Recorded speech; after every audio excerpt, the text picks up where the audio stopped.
సంప్రదాయాల మడికట్టను Saudi Arabia బద్దలుగొట్టింది. మరికొన్ని వారాల్లో అక్కడ తొలి మద్యం దుకాణం తెరుచుకోబోతోంది. ఈ మేరకు Saudi crown prince Mohammed bin Salman ఈ చారిత్రక నిర్ణయం తీసుకున్నారు. సౌదీలో 1952 నుంచే మద్యంపై కఠిన నిబంధనలు అమల్లో ఉన్నాయి. మద్యం తాగడం ఇస్లాంకు వ్యతిరేకం. ఈ నేపథ్యంలో ఇప్పుడు అక్కడ తెరుచుకోబోయే మద్యం దుకాణంలో ముస్లిమేతరులకు మాత్రమే మద్యాన్ని విక్రయిస్తారు. ముందుగా వినియోగదారులు డిప్లో అనే యాప్లో తమ పేరును రిజిస్టర్ చేసుకోవాల్సి ఉంటుంది. అనంతరం విదేశాంగ మంత్రిత్వశాఖ నుంచి అనుమతి పొందాలి.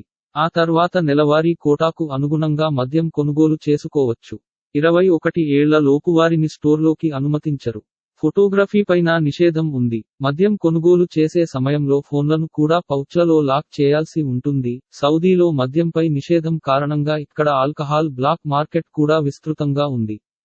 ఎంబీసీ స్మగ్లింగ్ ద్వారా ఇక్కడికి మద్యం దిగుమతి అవుతూ ఉంటుంది. యునైటెడ్ అరబ్ ఎమిరేట్స్ వంటి ఇతర గల్ఫ్ దేశాలు లైసెన్స్ పొందిన సంస్థలలో ముస్లిమేతరులకు మద్యం కొంత అందుబాటులో ఉండేలా అనుమతినిస్తున్నాయి.